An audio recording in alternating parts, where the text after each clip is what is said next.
Good morning everyone. Welcome to another lecture on vertebrates biology. आज के इस video lecture में हम लोग स्टार्ट करेंगे हमारी पेपर फर्स्ट की सेकेंड यूनिट, जिसमें जो फर्स्ट टॉपिक है हमारा वो क्या है, about the super class spices. Super class spices जिसको हम कहते हैं फिशेस या मीन या मछलियाँ। इसका अगर प्रॉपर क्लासिफिकेशन हम देखें तो ये बिलोंग करता है किंगडम एनिमेलिया में। और फाइलम जो है इसका वो है कॉर्डेटा और सब फाइलम है वर्टिब्रेटा। और पाइसेस इटसेल्फ क्या है, एक सुपर क्लास है किसकी, फाइलम कॉर्डेटा की। तो आज का जो हमारा टॉपिक है अबाउट पाइसेस इज कैरेक्टरिस्टिक्स या फिर इसके सामान्य लक्षण। Fishes are first evolve in Silurian period of Paleozoic era. तो सबसे पहले इसकी इवोल्यूशन की बात करें कि सबसे पहले अर्थ पे फिशेस कब आई थी, तो वो था सिल्यूरियन पीरियड। सिल्यूरियन पीरियड वो भी किसमें, पेलियोजोइक एरा में। तो ये जो सिल्यूरियन पीरियड या पेलियोजोइक एरा एक्चुअली क्या है, पार्ट है किसके, एक जियोलॉजिकल टाइम स्केल के। जियोलॉजिकल टाइम स्केल हमें बताता है कि अर्थ का एवोल्यूशन कब हुआ या अर्थ पे जीवों का एवोल्यूशन कौन कौन से टाइम में हुआ। इसको हम अलग अलग पीरियड्स में, इपोक्स में डिवाइड करते हैं। उससे हमें पता चलता है कि डिफरेंट फाइलम से, जो अलग अलग तरह के प्लांट्स एनिमल्स से, उनका इवोल्यूशन कब कब हुआ। दूसरा डिवोनियन पीरियड जो है उसको हम कहते हैं गोल्डन एज ऑफ फिशेस। तो ये एक याद करने वाली बात है कि फिशेस का जो गोल्डन एज है वो कौन सा था, तो वो कौन सा था, डिवोनियन पीरियड। यानी कि इस पीरियड के अंदर फिशेस का जो फैलाव है या इसका डेवलपमेंट है या इसकी संख्या में बढ़ोतरी थी वो इस वक्त हुई थी, इसलिए इस पीरियड को हम कहते हैं golden age of fishes. Fishes are the first jaw vertebrate. अगर आपसे पूछा जाए कि सबसे पहले वर्टिब्रेट्स कौन से थे, तो आप क्या बोलोगे, ऑस्टेकोडर्म। और अगर आपसे पूछा जाए कि सबसे पहले जॉर्ज वर्टिब्रेट कौन से थे, यानी कि जिसके जबड़ा जिनकी बॉडी में पाया जाता था, तो वो कौन है, फिशेस। और फिशेस में भी कौन है सबसे पहले, placoderm. They constitute 40% of vertebrate. तो जितने भी वर्टिब्रेट जंतु एनिमल्स पाए जाते हैं उसकी 40% भाग कौन कवर करता है, फिशेस। ये कोल्ड ब्लडेड वर्टिब्रेट है, यानी कि ये ठंडे खून के जंतु है और इनकी बॉडी के अंदर बहुत ज़्यादा मात्रा में वेरिएशन दिखाई देता है इसके शेप, साइज़, कलर में। इस संदर्भ में अगर हम देखें कि सबसे छोटी फ़िश कौन सी है, तो पीडोसाइप्रिस प्रोजेनेटिका, जो कि 7.9 मिलीमीटर लंबी है। माना जाता है कि सबसे छोटी मछली है। और सबसे बड़ी मछली है व्हेल शार्क, जिसको हम कहते हैं राइनोडोन टाइफस। स्टडी ऑफ फिशेस को क्या कहते हैं हम, इस्थाइलोजी। यानी कि फिशेस के अध्ययन को क्या टर्म दिया गया है, क्या नाम दिया गया है, ichthyology. Fishes are aquatic, cold blooded, poikilothermic और एक्टोथर्मिक। तो ये एक्वेटिक जंतु यानी कि पानी में पाए जाने वाले हैं, और ये ठंडे खून वाले हैं, जिनके अलग अलग टर्मिनोलॉजी देखी से हम इसको जानते हैं, जैसे कि कोल्ड ब्लडेड है, पॉइकिलोथर्मिक है या एक्टोथर्मिक। ये इन सब का मीनिंग क्या है, सेम है। इसकी बॉडी जो होती है वो विभाजित होती है 3 पार्ट में। सबसे पहला इसका हेड, ट्रंक और टेल, यानी कि सिर, धड़ और उसकी पूंछ। इसकी बॉडी के अंदर या गर्दन अनुपस्थित होती है।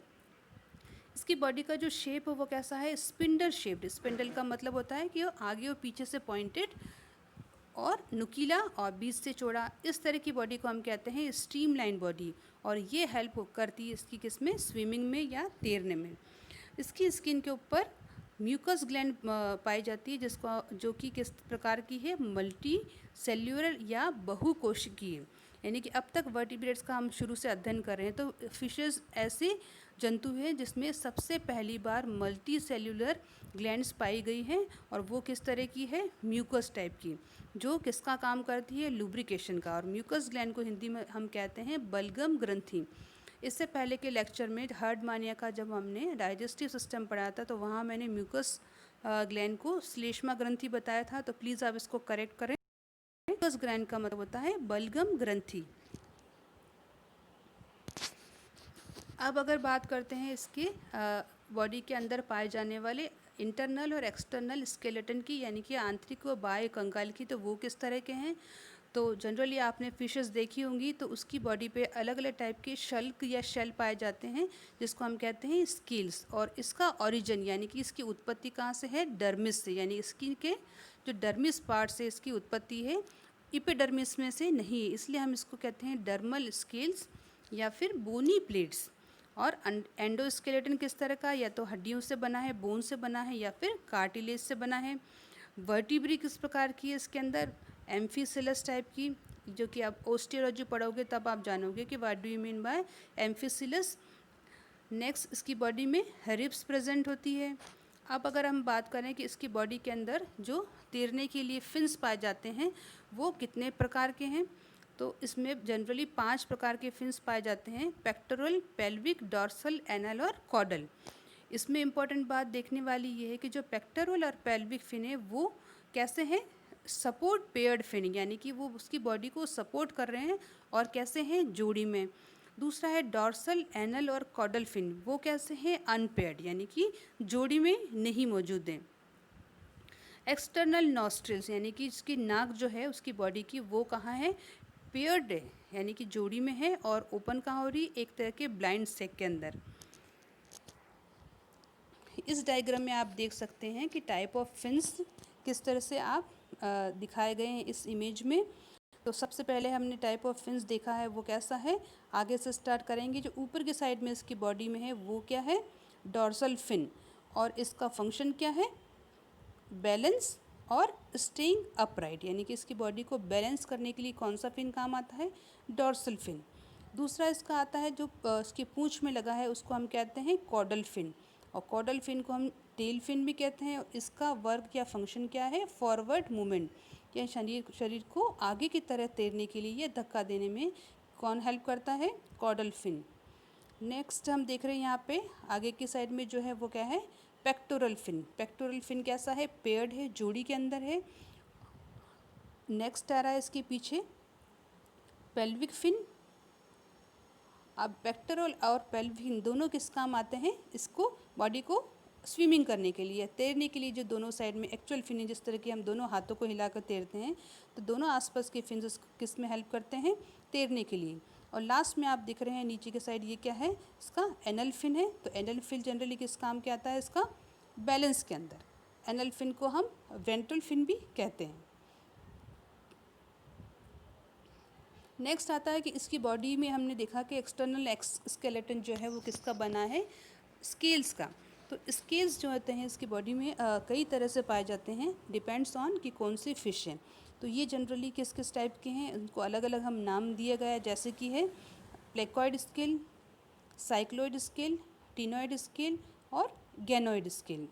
तो ये अलग अलग टाइप के फिशेस के अंदर इनमें शेल्स पाए जाते हैं। और यहाँ पे आप देख रहे हैं एक साइक्लोइड स्केल का आपको इमेज दिख रहा है कि साइक्लोइड यानी किस तरह से ओवरलैपिंग पैटर्न है किसका, इस स्केल्स का। नेक्स्ट बात आती है इसकी रेस्पिरेशन, श्वसन किससे होता है, तो हम लोग सब अच्छे से जानते हैं कि श्वसन इसमें गिल्स के द्वारा होता है। और गिल्स एक्चुअली क्या है, कहाँ पाए जाते हैं, फेरिंग्स में, और ये फेरिंग्स का ही एक्सटेंशन है, यानी कि फेरिंग्स का ही एक पार्ट है जो बाद में क्या बना रहा है, गिल्स बना रहा है। तो इस इमेज में आप देख सकते हैं कि किस तरह से जो रेड कलर का एरिया आपको दिख रहा है ये क्या चीज़ है, गिल्स हैं इसके। और गिल्स दिख रहे हैं आपको रेड हैं, तो रेड कलर का मतलब ये है कि यहाँ पे जो ब्लड सप्लाई है वो क्या है, बहुत ज़्यादा मात्रा में है, क्योंकि जहाँ हमें रेस्पिरेशन की बात की तो वहाँ पे ब्लड की सप्लाई अच्छे से होनी चाहिए ताकि वो उससे ऑक्सीजन को कार्बन डाइऑक्साइड से रिप्लेस कर सके, एक्सचेंज कर सके।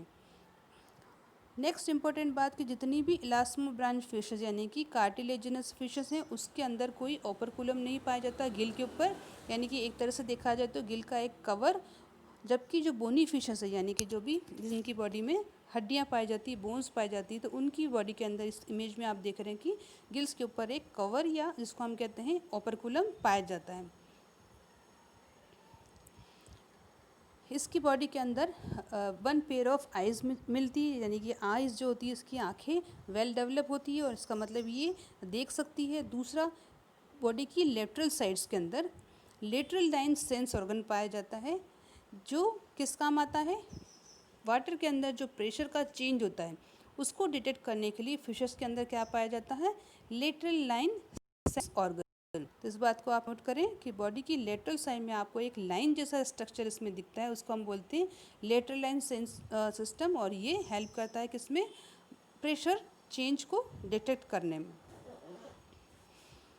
तो हमने देख लिया कि किस तरह से पेक्टोरल और पेल्विक फिंस किस तरह से पाए जाते हैं, पेयर्ड में पाए जाते हैं। और ये बॉडी के लिए मेनली जो लोकोमोशन के लिए काम आते हैं वो कौन से हैं, जो दोनों ये पेक्टोरल और पेल्विक फिन है। दूसरा डॉर्सल और वेंट्रल फिन है वो अनपेयर्ड है, और किस लिए काम आते हैं, वो बैलेंस के लिए। डाइजेस्टिव सिस्टम यानी कि पाचन तंत्र जो होता है वो इसकी वेल डेवलप होता है इसकी बॉडी के अंदर। और जो इंटेस्टाइन होता है शार्क का, उसके अंदर क्या पाया जाता है, स्पेशली एक वाल्व पाया जाता है जिसको हम कहते हैं स्क्रोल वाल्व। नर्वस सिस्टम जो होता है इसका वेल डेवलप होता है, और किस पार्ट में डिवाइड होता है, ब्रेन और स्पाइनल कोड के अंदर। यानी कि तंत्रिका तंत्र में दो भाग क्या पाए जाते हैं, इसका जो मस्तिष्क है और दूसरा स्पाइनल कोड पाया जाता है। और दूसरी इंपॉर्टेंट बात कि इसका ब्रेन होता है वो काफ़ी छोटे साइज़ का होता है, और उसको एंटायर जो हेड या क्रेनियम होता है सिर, उसको कवर नहीं करता है। नेक्स्ट इंपॉर्टेंट बात, जो क्रेनियल नर्व होती है तंत्रिका जो होती है इसकी क्रेनियल नर्व, जिसको हम डिटेल में आगे पढ़ेंगे, तो ये कितनी जोड़ी होती है, 10 जोड़ी। किडनी इसकी किस प्रकार की है, मीजोनेफ्रिक टाइप की किडनी है। और इनकी बॉडी में जनरली जो यूरिनरी ब्लैडर है वो क्या होता है, अनुपस्थित होता है। कुछ फिशेस की जो बॉडी के अंदर एंडोस्केलेटन पाया जाता है वो कैसा होता है, कार्टिलेज का बना होता है, हड्डियां नहीं होती है उसके अंदर, तो उसको हम कहते हैं कार्टिलेज फिश। और बाकी जो वो मछलियाँ होती है उसके बॉडी के अंदर बोन्स पाई जाती है या फिर कंकाल पाया जाता है, तो उसको हम कहते हैं बोनी फिशेस।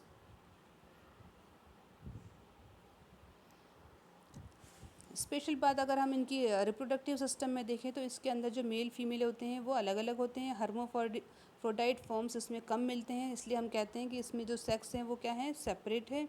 और जनरली फिशेस किस टाइप की एनिमल होती है, जो अंडा देती है जिसको हम कहते हैं ओवीपेरस। लेकिन कुछ फिशेस होती हैं वो विविपेरस भी होती है, यानी कि एग जन्म देती है। दूसरी इंपॉर्टेंट बात, फिशेस को हम एनएमन्यूट्स भी कहते हैं या एनएमन्यूटा भी कहते हैं, क्योंकि इसके डेवलपमेंट में एमन्यून लेयर जो होती है प्लेसेंटा के अंदर वो डेवलप नहीं होती है, तो इसलिए फिशेस को हम कहते हैं anamniotes. So that's all for the characteristics of pisces. Thank you so much.